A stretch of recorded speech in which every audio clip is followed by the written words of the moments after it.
Here we are. The Toronto Maple Leafs have made the playoffs.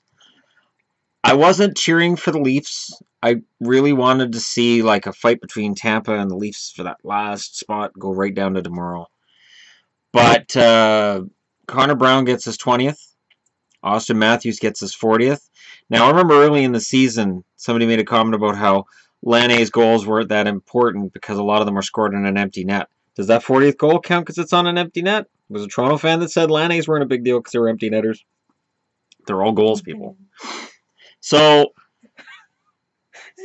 See, I like the girl in the background, too. She just looks terrified. That older guy, though, he looks like he's about to have It's a Cliff heart Fletcher. attack. Cliff Fletcher's been with the team for a long time in different forms. So, Kasperi Kapanen scores his first. Interesting point here. It's not that long ago that I had somebody arguing that the Phil Kessel deal was terrible for the Leafs. And I said, Kapanen could be the one that sort of evens the trade up. So, Gardiner is the GOAT on the goal, and then looks like a GOAT isn't the greatest of all time when he takes the shot that goes off Connor Brown and into the net to put them up 4-3. Pollock with a big block there with, I think, 6 seconds left. So overall, it was a really good effort by the Leafs in the third period. The Penguins had nothing to play for, which was showed when I saw Kevin Porter. I'm like, Kevin Porter's in the game? And who? There were a few guys that went, who? And Cameron Gauntz was on defense. Like, Cameron Gauntz looked pretty... Yeah, there was some questionable plays by that Pittsburgh defense in the third. I'm not saying that the Leafs wouldn't have got there, but Mike Babcock might want to consider some kind of a thank you basket being sent over to Mike Sullivan and the boys right now. Because with the team that was out there for the Penguins, the Leafs were the better team. The defense by Pittsburgh in the third was just brutal. And the Leafs were smart enough to take care of it. I'm not trying to take away from the Leafs have done it all. They took advantage, but it was a gift there by Pittsburgh. So the only thing that remains to be seen is tomorrow against Columbus. Do they end up playing Washington, or do they beat Columbus and play Ottawa? So as a Bruins fan, I'd rather see Ottawa, but I also was realistic. Before the games were even on tonight, I already had Washington, Boston, and you'll see how I cleaned up the board. So I already figured that Boston's going to be playing Washington. So I had very little doubt that Toronto was going to win this and probably win tomorrow. They only need a point tomorrow. They can lose in overtime and still get past Boston. And Boston only has themselves to blame. There are a couple of games that they lost they shouldn't have. So in terms of being in this position, and today's loss to the Capitals was just insane. I don't know what happened there. The Bruins just came out flat and didn't look like they wanted it, which is part of the reason why I posted the video today about how there just doesn't seem to be an effort. Because I was after watching the Rangers sleepwalk their way through a game too. Like, and again, and it was said about Columbus after they lost to Philly. They asked John Tortorella, do your players think they can just turn it on in the playoffs? And Tortorella didn't have an answer. There are players who think they can just turn it on in the playoffs. It's not that easy. You can believe you're going to turn it on in the playoffs. It's not that easy.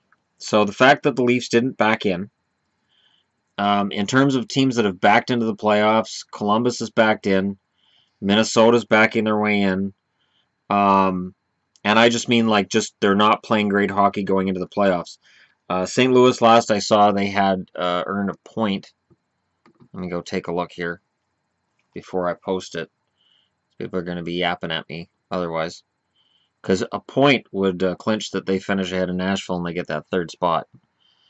Minnesota's killing Arizona, which doesn't matter. Yeah, Nashville lost to Winnipeg. So with Nashville's loss, that gives Calgary the number one wild card spot. Yeah, St. Louis won in overtime. So the number 1 wild card spot is going to go to Calgary.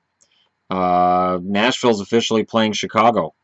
So by the end of tonight, I could be able to start doing videos on who's playing who in the playoffs, with the exception of whether Boston or Toronto get that 3rd spot in the Atlantic Division. It's big. It's big to see the Leafs back in the playoffs. And it's not only that the Leafs are back in the playoffs. They were there in 2013. That was the first time they've been in the playoffs since 2004. And what's big about this one is there's so many rookies.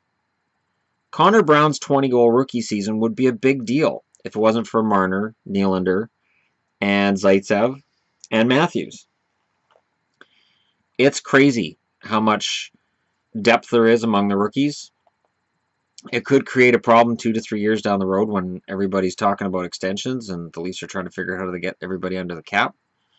But the Leafs are genuinely a good team. The Leafs are genuinely capable of doing something in the playoffs right now.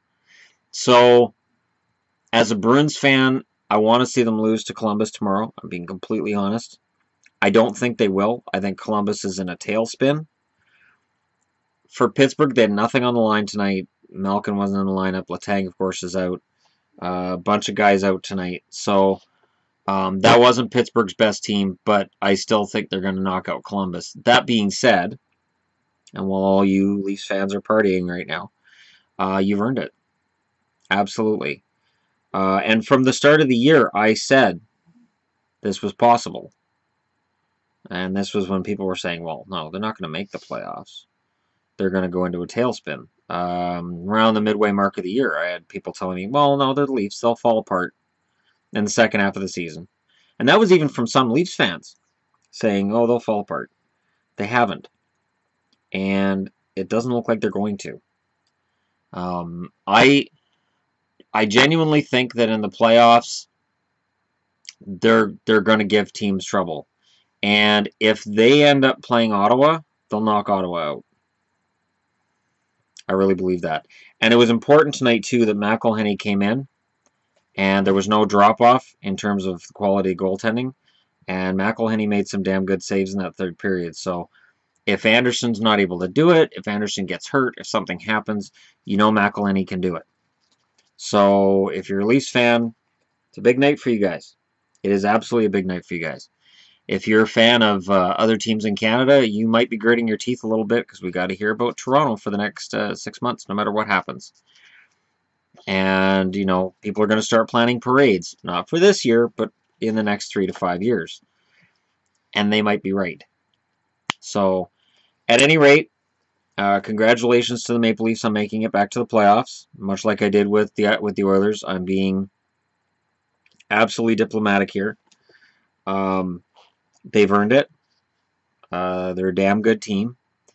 And anybody who thinks this team is just Austin Matthews or just Austin Matthews and Mitch Marner isn't paying attention. They're a damn good team from top to bottom, and they showed it again tonight. So, and when I say top to bottom, I mean, yeah, even Matt Martin. They all play a role. And Roman Polak plays a role. All these guys play a role. And you don't think about it when your team's getting better and your team's really good, but take it from a Canucks fan that's watched some really good teams get torn apart. Those 5-6 defensemen, those 4th line guys, when you start just ditching them because you're like, well, we don't really need these guys. We can bring up guys from the minors that do the same thing. You can't. You just can't. You can't rely on a rookie to replace a veteran in terms of everything they bring to the game. So everybody in the Toronto dressing room right now is worthy of their slot as a playoff team representative. Anyways, let me know what you guys think in the comments below. Don't forget to hit like and subscribe if you're browsing your way through. And again, congratulations, Toronto. You guys can party well into the night, and I'm sure everybody will. It looks like the streets of Toronto are full, so stay safe. If it was for Vancouver, I'd say watch for fires. But it's not in Vancouver, so there shouldn't be any fires or broken windows or skullduggery or gang violence or Asian gang violence or police cars getting run over or tear gas or riots. Bruins fans getting thrown off bridges. None of that stuff should be going on in Toronto tonight. So thank you very much for showing us how a party can be accomplished peacefully. I say that at the start of it, and being optimistic. Thanks for watching. I'll talk to you all again soon.